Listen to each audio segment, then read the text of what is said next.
আমরা এবার পরবর্তী কলের কাছে যাব। পরবর্তী কলার, আসসালামু আলাইকুম কলার। জি কলার, আসসালামু আলাইকুম। জি, আসসালামু আলাইকুম। ওয়ালাইকুম আসসালাম আম রহমতুল্লাহ। আমি একটু হুজুরের সাথে কথা বলতে চাইছিলাম। জি বলেন ইনশাআল্লাহ।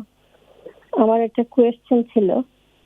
জি আমার কোয়েশ্চেনটা হইলো মসজিদে যে আমরা পয়সা দেই, টাকা দেই, আমি তো নিজে যাই না মসজিদে। তো আমার হাসব্যান্ডের কাছে দিয়ে দেই প্রত্যেক শুক্রবারে আরকি।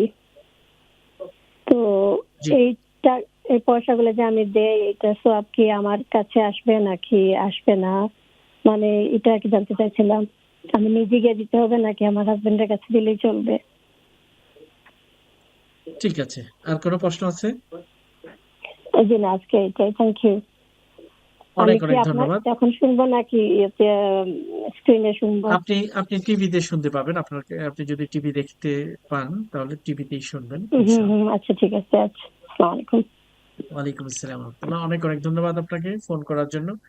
আমাদের এই বোন জানতে চাচ্ছেন, জুমার দিনে তিনি মসজিদে জুমাতে যান না, তবে তবে তার হাজবেন্ডের হাতে তিনি কিছু পয়সা দেন মসজিদে দান করার জন্য।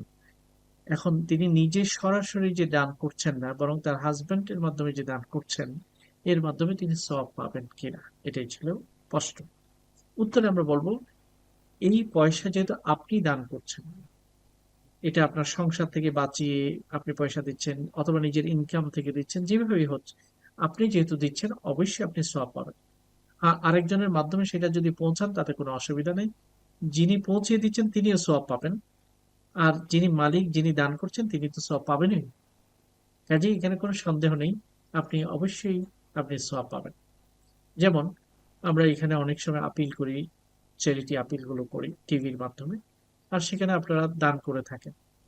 আপনারা যে চ্যারিটির মাধ্যমে, টিভির মাধ্যমে দানগুলো করে থাকেন, আপনি সরাসরি আফ্রিকাতে গিয়ে একটি মসজিদ করে দিচ্ছেন না, আপনি সরাসরি আফ্রিকাতে গিয়ে একটি ওয়াটার ওয়েল করে দিচ্ছেন না, অথবা বাংলাদেশে অথবা অন্য কোনো অঞ্চলে সরাসরি আপনি করছেন না, কিন্তু আপনার পক্ষ থেকে আপনি আরেকজনকে দিয়ে করাচ্ছেন। এর মাধ্যমে আপনি পরিপূর্ণ সওয়াব পাবেন, আপনার পয়সা দিয়ে যেটা আপনি করাচ্ছেন। তো কাজেই এতে সওয়াবের কোনো অসুবিধা হবে না, অবশ্যই আপনি সওয়াব পাবেন ইনশাআল্লাহ।